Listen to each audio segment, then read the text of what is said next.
L'Iran pense qu'il contrôle le détroit d'Ormuz grâce à une combinaison de vedettes rapides et de sites de lancement de missiles côtiers capables d'attaquer les navires à tout moment. Dans leur plan, ils n'ont pas besoin de détruire tous les navires. Il suffit d'effrayer les pétroliers et les cargos pour arrêter le trafic maritime. Lorsque le trafic diminue, le prix du pétrole augmente dans le monde entier. C'est ainsi qu'ils obtiennent un certain contrôle pour faire pression sur les États-Unis et d'autres pays. Mais la situation a changé lorsque les États-Unis ont utilisé de puissantes bombes, Bunker Buster de 5000 livres, pour frapper les sites de missiles cachés sur la côte du détroit d'Ormuz. Ce n'est pas simplement une attaque en surface. Leurs cibles, ce sont des endroits que l'Iran a préparés depuis longtemps pour qu'ils soient sûrs. Ils sont cachés sous terre, protégés par une épaisse couche de béton et conçus pour être difficiles à détruire. Mais malgré cela, ils ont quand même été touchés. Les bombes utilisées sont capables de pénétrer le sol et le béton avant d'exploser. Cela signifie que même si les systèmes de missiles sont sous terre, ils peuvent toujours être atteints. Mais avant de continuer, n'oubliez pas d'aimer cette vidéo. C'est très important pour nous, les créateurs de contenu. Merci beaucoup. Ils ont frappé ces sites un par un. C'est pourquoi la capacité de l'Iran à attaquer depuis la côte diminue progressivement. Selon le US Central Command ou CENTCOM, leur cible était des sites de missiles anti-navires qui représentent une menace directe pour les navires passant par le détroit. Cela signifie qu'ils ne font pas que riposter. Ils éliminent eux-mêmes la capacité de l'Iran à contrôler la zone. À mesure que les sites de missiles sont détruits, le passage devient progressivement plus sûr. La confiance des navires à traverser revient et le commerce reprend son activité.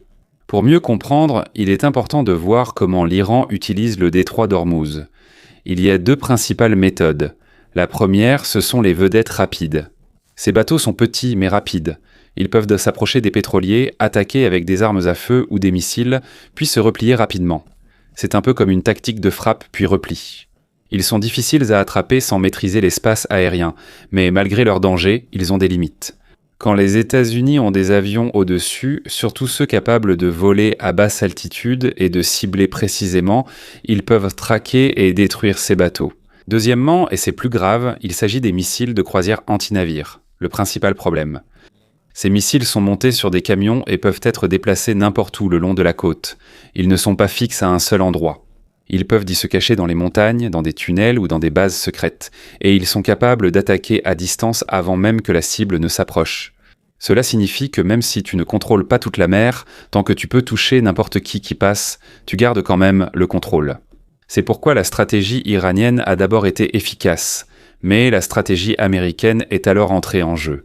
Ils n'ont pas seulement poursuivi les vedettes rapides. Ils ont directement frappé la source de la menace, c'est-à-dire les sites de lancement de missiles eux-mêmes.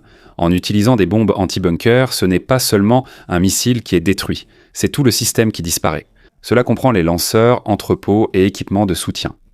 À chaque site détruit, la capacité de l'Iran à menacer diminue. Et à mesure que ces sites disparaissent, la voie devient plus sûre pour les navires. Le combat ici n'est pas seulement militaire, il a un grand impact sur l'économie. Le détroit d'Ormuz est l'une des routes pétrolières les plus importantes au monde. Une grande partie de l'approvisionnement mondial passe ici chaque jour. S'il y a un problème ici, cela se ressent immédiatement sur le prix du pétrole et sur l'économie de nombreux pays. C'est ce qu'essaye d'utiliser l'Iran comme moyen de pression. Mais il est clair, à travers les actions des États-Unis, qu'ils ne permettront pas que cela soit contrôlé. Pour l'instant, l'Iran perd progressivement le contrôle du détroit d'Ormuz, tandis que les attaques contre leur infrastructure de missiles se poursuivent. Les vedettes rapides ne suffisent pas. Les missiles mobiles ne suffisent pas, et peu importe la solidité des bunkers, il existe toujours un moyen de les détruire. Au fur et à mesure que l'opération se poursuit, une chose devient de plus en plus claire. Ce combat ne concerne pas seulement la mer ou les armes. Il s'agit de savoir qui a la capacité de contrôler les flux commerciaux, et qui détient réellement le contrôle de la situation. L'Iran a la capacité de frapper des navires presque partout dans le détroit d'Ormuz en utilisant différents types de missiles. Leur portée varie. Il y a des missiles à courte portée qui atteignent environ 12 miles, et d'autres à plus longue portée pouvant aller jusqu'à 186 miles. Cela signifie qu'ils couvrent presque toute la longueur du détroit, depuis la côte jusqu'à l'entrée et la sortie. Et ce n'est pas tout. Ils ont même des missiles à plus longue portée. Par exemple, le missile de croisière Abu Mahdi peut atteindre plus de 600 miles. Cela signifie que non seulement le détroit d'Ormuz est à risque, mais aussi une zone beaucoup plus vaste de la région. À cela s'ajoutent les missiles balistiques anti-navires comme les missiles Hormuz 2 et Gulf. Ceux-ci sont conçus pour frapper même des cibles mobiles en mer grâce à leur système de guidage. Cela signifie que même si le navire est en mouvement, ils ont toujours la capacité de l'atteindre. Avec une telle configuration, il est clair qu'il s'agit d'une menace sérieuse. La capacité de l'Iran en matière de missiles représente un danger pour les navires qui passent. Oui, les États-Unis peuvent détruire les missiles s'ils savent où ils sont stockés. Mais ce n'est pas la méthode la plus efficace. Il est plus pratique de cibler le lanceur, car les missiles, aussi nombreux ou puissants soient-ils, sont inutiles sans lanceur. Et c'est là que la situation devient compliquée. Les lanceurs iraniens ne sont pas faciles à repérer. La plupart du temps, ils sont cachés dans des tunnels, sous les montagnes ou dans des endroits spécialement conçus pour être difficiles d'accès. Ils sont profondément cachés, avec une protection solide. Donc une bombe ordinaire ne suffit pas. C'est là que la GBU-72 entre en jeu. C'est une bombe de 5000 livres conçue pour pénétrer le sol et le béton avant d'exploser. Elle n'est pas destinée uniquement aux cibles de surface. Elle est utilisée pour frapper des cibles souterraines difficiles à atteindre. Ce type d'arme n'est pas non plus nouveau dans les opérations. L'ONU en a déjà utilisé auparavant. Des bombes plus lourdes comme la Massive Ordnance Penetrator, qui peut atteindre 30 000 livres pour des cibles encore plus profondes. Ils ont également utilisé des bombes anti-bunker de 2000 livres sur différents sites de missiles en Iran. Mais la GBU-72 est plus pratique dans de nombreuses situations. Elle n'est pas aussi lourde que les bombes les plus puissantes, mais elle est suffisamment puissante pour détruire les lanceurs souterrains qui sont essentiels à la stratégie de l'Iran. Elle est plus flexible et plus facile à utiliser. Avec différents types de cibles et l'utilisation de ce genre d'armes, ils ne frappent pas seulement la cible. Petit à petit, ils éliminent la capacité de l'Iran à attaquer les endroits qui leur sont les plus importants. Car au final, ce n'est pas seulement le nombre de missiles qui détermine la puissance. Si tu n'as pas de lanceur, tu n'as aucun moyen d'attaquer. Mais l'utilisation du GBU-72 dans le détroit d'Ormuz est différente. Il ne s'agit pas simplement de larguer une bombe. Il y a une raison plus claire pour laquelle c'est important dans ce conflit. Selon certains analystes, il est possible que ce soit la première fois que les États-Unis utilisent ce type de bombe anti-bunker dans une telle situation. Un ancien officier du renseignement des Marines a déclaré qu'il n'était pas au courant d'une utilisation antérieure de ce type à ce niveau. Cela signifie qu'il est probable que ce soit la première fois que cela soit utilisé dans ce type d'opération. En d'autres termes, ce n'est pas seulement une attaque. On dirait aussi qu'ils essaient de voir à quel point c'est efficace dans un vrai combat.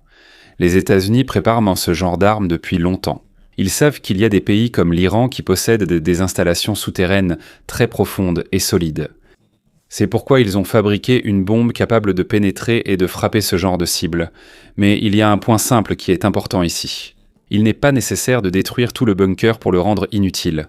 Peu importe la profondeur ou la solidité d'une installation souterraine, elle a besoin de certaines choses pour fonctionner. Elle a besoin d'une entrée, elle a besoin de tunnels. Elle a besoin d'un accès depuis la surface, et c'est là que la stratégie des États-Unis vise cet endroit. Au lieu d'essayer de détruire le cœur du bunker, qui est parfois trop profond et difficile à atteindre, ils préfèrent détruire les voies d'accès. Quand l'entrée est détruite, tout ce qui est à l'intérieur devient inutile. C'est comme si tout le système était emprisonné sous terre. Il ne peut plus être utilisé. Le lanceur ne peut plus sortir. Les missiles ne peuvent plus être lancés. Et c'est exactement ce que font les États-Unis sur la côte du détroit d'Ormuz. Ils retirent un à un l'accès de l'Iran à leurs lanceurs de missiles pour qu'ils ne puissent plus être utilisés à nouveau. Il y a juste une question. Est-ce vraiment la première utilisation du GBU-72 ? D'autres rapports indiquent qu'il est possible que cela ait déjà été utilisé en 2024 contre des cibles au Yémen. Surtout lorsqu'ils ont attaqué les routes maritimes en mer Rouge. Si cela est vrai, il y a une connexion intéressante. Parce que ces groupes sont connus pour être soutenus par l'Iran. Cela signifie que même indirectement, il est possible que l'Iran ait déjà vu comment fonctionne ce type de bombe. Et s'ils n'ont pas pu l'empêcher auparavant, cela devient un problème encore plus grave maintenant qu'ils sont directement touchés. Finalement, l'essentiel n'est pas de savoir quand cela a été utilisé pour la première fois, mais la façon dont cela est utilisé aujourd'hui. Puisque la stratégie est claire, il n'est pas nécessaire de détruire tout le bunker, il suffit de détruire l'entrée. Et il perdra sa capacité de combat. Et près de 2 ans après la première utilisation de ce type de bombe, il est clair que l'Iran n'est toujours pas capable de l'arrêter. Ils n'ont pas pu l'arrêter avant, et encore moins maintenant. Dans tout le détroit d'Ormuz, leurs sites de lancement de missiles souterrains sont détruits un à un à cause des bombes anti-bunker américaines. Et c'est là que la question se pose. Que peut vraiment faire l'Iran face à cela ? Honnêtement, c'est très difficile. Parce que la GBU-72 n'est pas une bombe ordinaire. C'est une arme avancée conçue pour ce type de cible. Ce sont des installations cachées, solides et très profondes. Il y a une raison pour laquelle même Israël est intéressé à en obtenir auprès des États-Unis. Parce que c'est le type d'arme capable d'atteindre des cibles que les anciennes technologies ne peuvent pas toucher. La GBU-72 a été conçue pour remplacer la GBU-28, une bombe anti-bunker de 5000 livres utilisée depuis 1991. Pendant de nombreuses années, la GBU-28 a été efficace contre des cibles fortement protégées. Mais à mesure que les installations souterraines deviennent plus avancées, surtout en Iran, l'ancienne conception devient insuffisante. C'est pourquoi les États-Unis ont créé une version plus récente. En 2021, l'US Air Force a montré que le test du GBU-72 avec le F-15E Strike Eagle avait été un succès. Rien qu'ici, tu peux déjà voir comment il est utilisé lors d'une opération réelle. Cela signifie qu'il peut être transporté par un avion capable de s'approcher, de larguer la bombe et de se retirer immédiatement. Ce n'est pas tout. Il existe aussi des photos de 2024, montrant des bombardiers B-1 transportant la GBU-72. Cela signifie qu'il n'y a pas qu'une seule façon de l'utiliser. Elle peut être utilisée sur des avions de chasse et aussi sur des bombardiers plus grands. C'est là que les États-Unis gagnent en flexibilité opérationnelle, car ils peuvent l'utiliser là où c'est nécessaire. En ce moment, il y a des bombardiers prêts dans les bases, prêts à décoller à tout moment pour la prochaine frappe. Cela signifie que l'utilisation de ce type d'arme n'est pas encore terminée et qu'il pourrait y en avoir d'autres à venir. En ce qui concerne la bombe elle-même, la GBU-72 possède une ogive solide capable de pénétrer le sol et le béton avant d'exploser. Elle est également équipée d'un système de guidage utilisant le GPS et un système de navigation. Cela signifie que même si l'avion est loin, il peut toujours atteindre la cible avec précision. Il n'est plus nécessaire de s'approcher de trop près. Il n'est plus nécessaire de mettre l'avion en danger. Elle peut être lancée depuis une distance sûre et atteindre directement la cible. Et c'est là que la situation devient encore plus difficile pour l'Iran. Même s'ils ont une défense aérienne qui réduit les chances d'arrêter une telle attaque, il est difficile de la détecter immédiatement. Et quand elle est repérée, c'est souvent trop tard. C'est une réponse à la guerre moderne où les cibles se cachent sous terre. Et en l'utilisant dans le détroit d'Ormuz, il est clair que les États-Unis peuvent atteindre même les endroits que d'autres pensaient en être sûrs. En réalité, même s'il reste encore une défense aérienne à l'Iran, elle n'est plus aussi puissante. Après les opérations successives des États-Unis et d'Israël, la plupart de leurs systèmes de défense aérienne ont déjà été détruits. Ceux qui restent sont dispersés et la coordination n'est plus bonne, donc ce n'est plus aussi efficace. À cause de cela, il est devenu plus facile pour les avions américains d'entrer et de lancer une attaque sans être immédiatement arrêtés. Ici, l'utilisation du GBU-72 devient encore plus efficace. Selon les analyses, le contenu de cette bombe est une combinaison d'AFX 757 et de PBXN 592 explosifs puissants, également utilisés dans des bombes anti-bunker plus lourdes comme la MOP.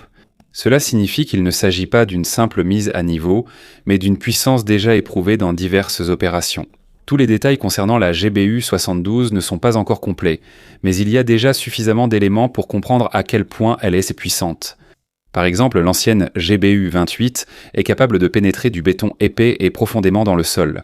Si on la remplace par la GBU-72, il est probable qu'elle puisse atteindre encore plus de profondeur, ce qui la rendrait encore plus dangereuse pour les bunkers souterrains de l'Iran. Les États-Unis pourraient utiliser des bombes plus petites comme les bombes anti-bunker de 2000 livres, mais pour obtenir le même effet, il en faudrait beaucoup plus. Ils pourraient aussi les garder pour des cibles plus profondes en Iran, d'où leur choix d'une méthode plus directe et puissante. Une frappe qui a immédiatement un grand effet même si on en utilise peu, que ce soit du béton ou de la terre. Ce n'est pas suffisant pour arrêter la GBU-72, et c'est ce qui se passe à plusieurs reprises le long de la côte du détroit d'Ormuz, alors que les sites de missiles cachés de l'Iran sont frappés. En ce qui concerne son utilisation, la manière dont elle est utilisée est également claire. Des avions comme le F-15E ou les bombardiers B-1 peuvent être utilisés pour acheminer ces bombes vers la cible. Ces avions sont capables de transporter des armes lourdes et de lancer des attaques à partir d'une distance sûre. Ainsi, ils n'ont plus besoin de s'approcher de trop près et de se mettre en danger. Et selon les rapports, ce ne sont pas seulement 1 ou 2 appareils qui sont utilisés dans ce genre d'opération.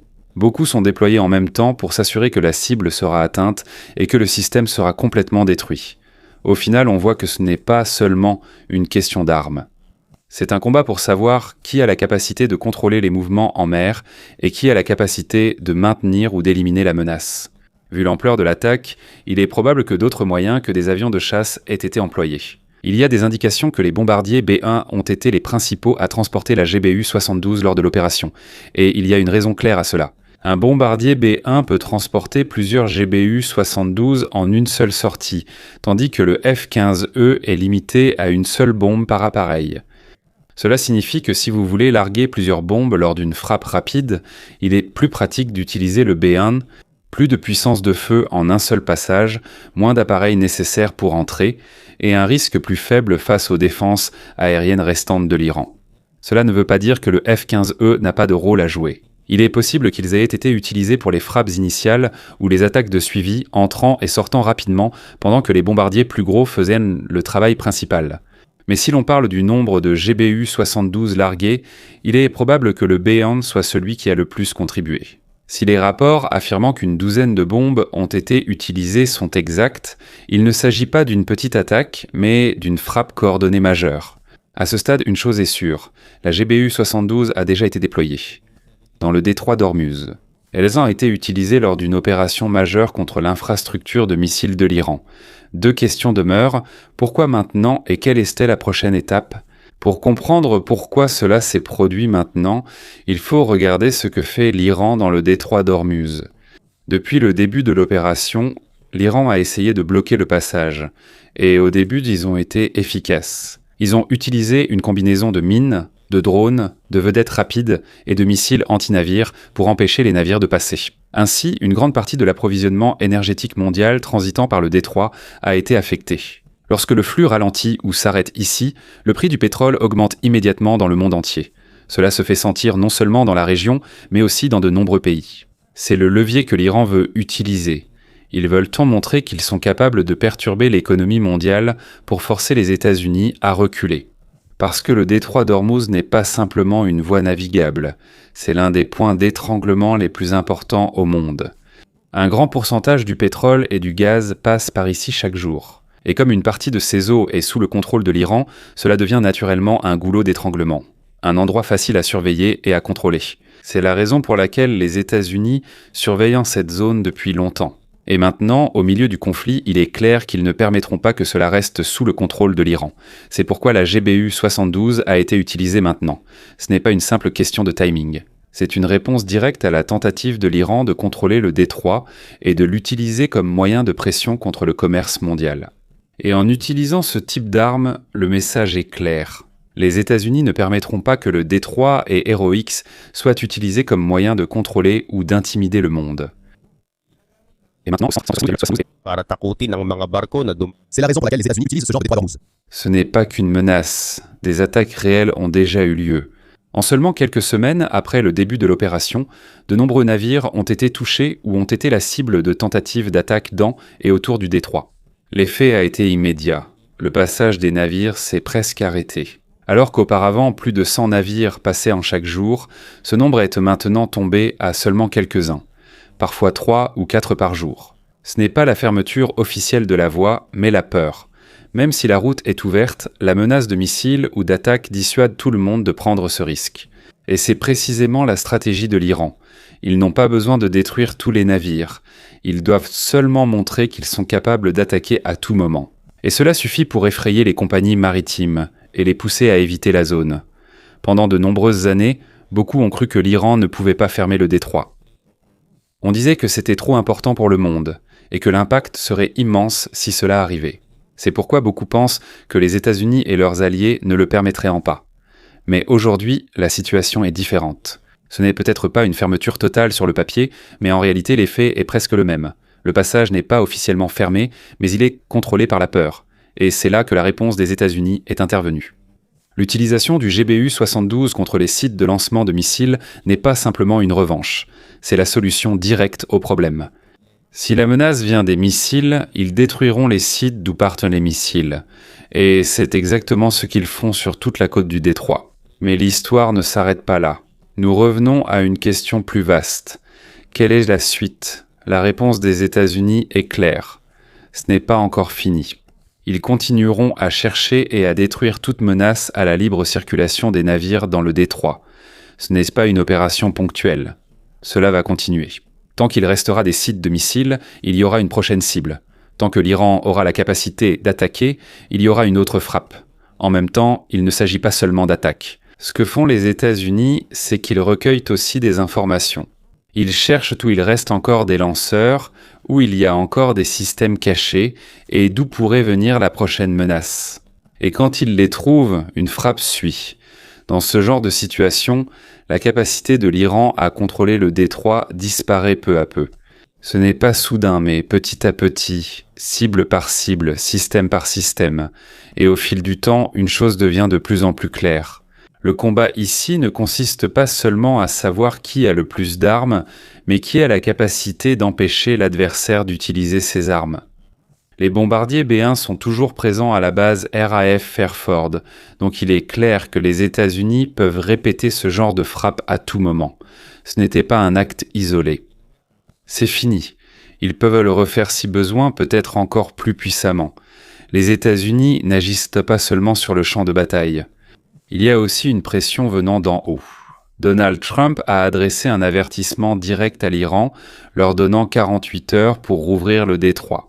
Quand cibler directement les centrales électriques de l'Iran est impossible, cela implique que d'autres sites que les militaires pourraient être visés.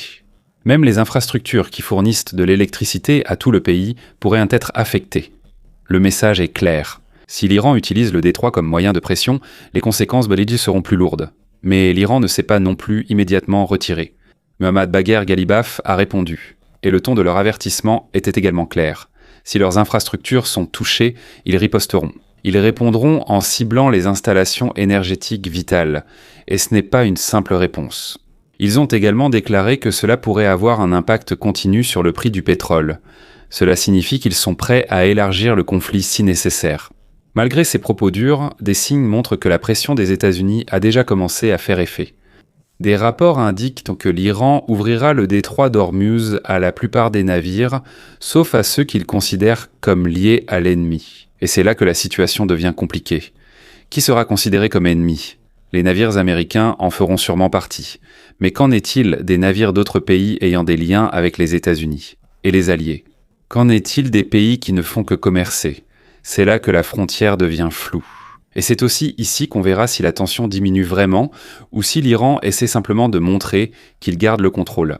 Dans les prochains jours, on verra la véritable situation à travers les mouvements des navires. Si leur nombre augmente à nouveau, cela signifiera qu'il y a du changement. Sinon, cela signifie que la tension persiste.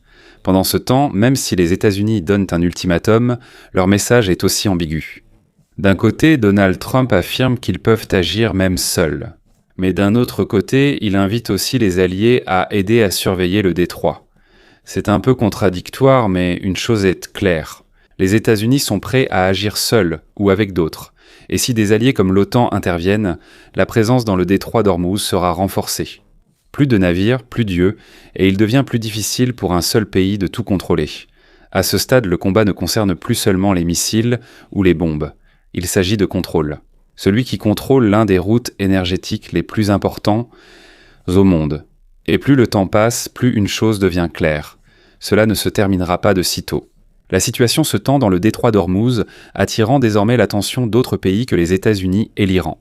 Peu à peu, d'autres pays commencent à s'impliquer, car le monde entier ressent les effets de ce qui se passe. Mark Ratey lui-même a déclaré que l'OTAN cherche déjà des moyens de répondre à la crise. Cela signifie que la situation est devenue sérieuse et qu'on ne peut plus l'ignorer. Certains alliés des États-Unis seraient prêts à former un groupe pour surveiller le détroit. Mais jusqu'à présent, aucune décision finale n'a été prise quant à sa mise en œuvre pendant que l'opération se poursuit. Les pays agissent avec prudence, parce qu'ils savent que plus il y a de participants, plus le conflit risque de s'aggraver. Mais même s'il n'y a pas encore de coalition concrète, on ressent déjà l'effet des actions des États-Unis. Sur les côtes du détroit d'Ormuz, les sites de lancement de missiles souterrains de l'Iran sont détruits un à cause de l'utilisation de bombes anti-bunker.